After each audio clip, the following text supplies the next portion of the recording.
We'd spent so many years trying to get a new church built. The old church was fine, but it was confined. It was limited in the space it was. We couldn't expand there, and so we decided time to move. And we went through years of trial and error. We did have property at one time at the end of Center Street. Bertha Bemis Olander had donated property to us. We thought, great, this is it. We finally have a spot. So we did some preparation, and so we had an architect draw up some plans, and we thought we were on our way. And then lo and behold, Route 17 now became part of the interstate.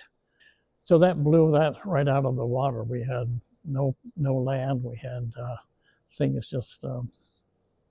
It was a real surprise to us, and so now we're back at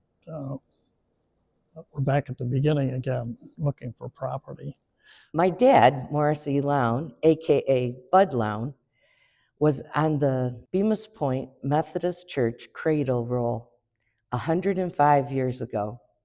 His parents brought him to the church on Maple Street.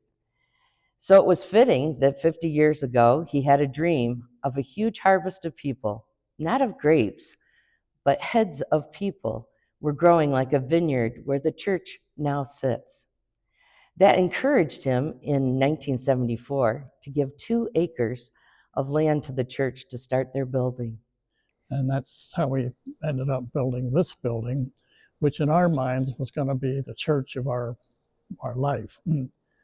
Little did we know that this is only a portion of what today's church amounts to.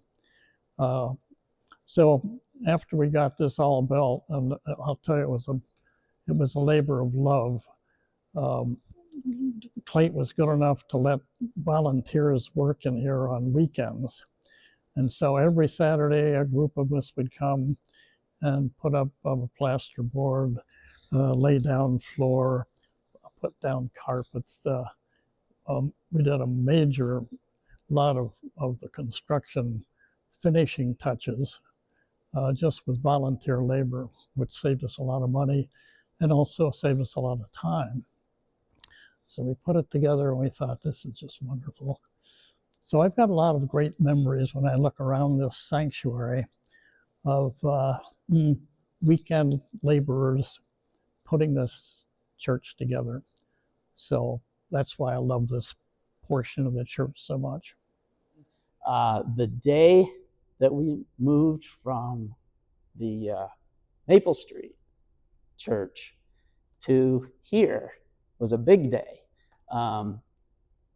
It was just really cool because, I mean, it's not very often that a whole church walks half a mile down the road. So it was pretty cool, and I remember it vividly. A little sentimental leaving the old traditional white church, but coming to this new fancy church, it was a very exciting day.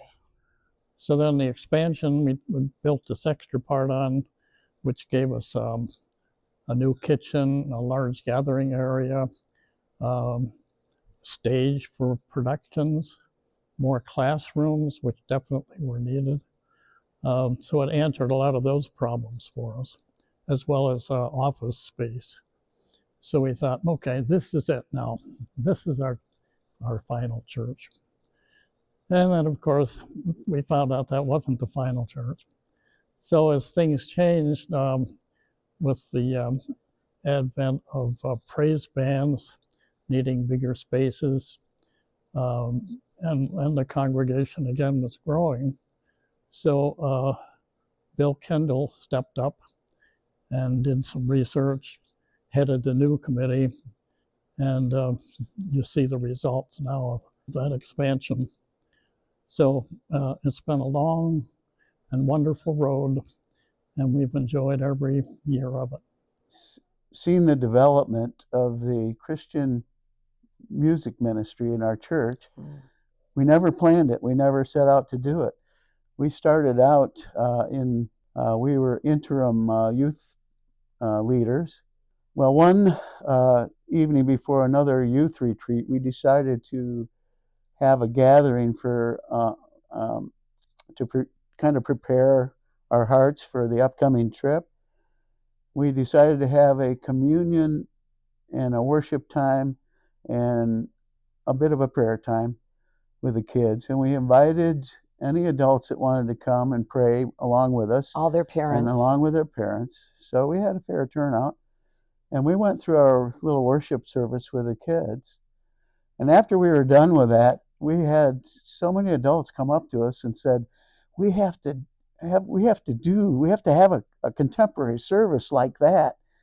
So one thing led to another, and before we knew it, we were involved in a 8 o'clock summertime contemporary worship service. We had moved away for about 7 years trying to get me a little better job. Had 2 boys in the process, and with a 1 and 3-year-old, moved back home here, right behind the pine trees where we still are. But a new contemporary service had started while we were gone. And Randy and Margie Johnson were up front, and we came. And It was really good. it was really good. Tears were rolling down my face. Didn't expect that now. And I said, man, this is for us. This is for me. And the rest is history, right? It was a Holy Spirit movement, and that's what's been so amazing to be a part of, because the Lord needs so many people to make that movement happen, and it's by His design. I hope you can gain a sense that as we talk about the things that are exciting and that we're grateful for, that at the very heart of it all is that it was a God thing. And we're grateful for His faithfulness and His leadership through all the change points that we experienced when we arrived.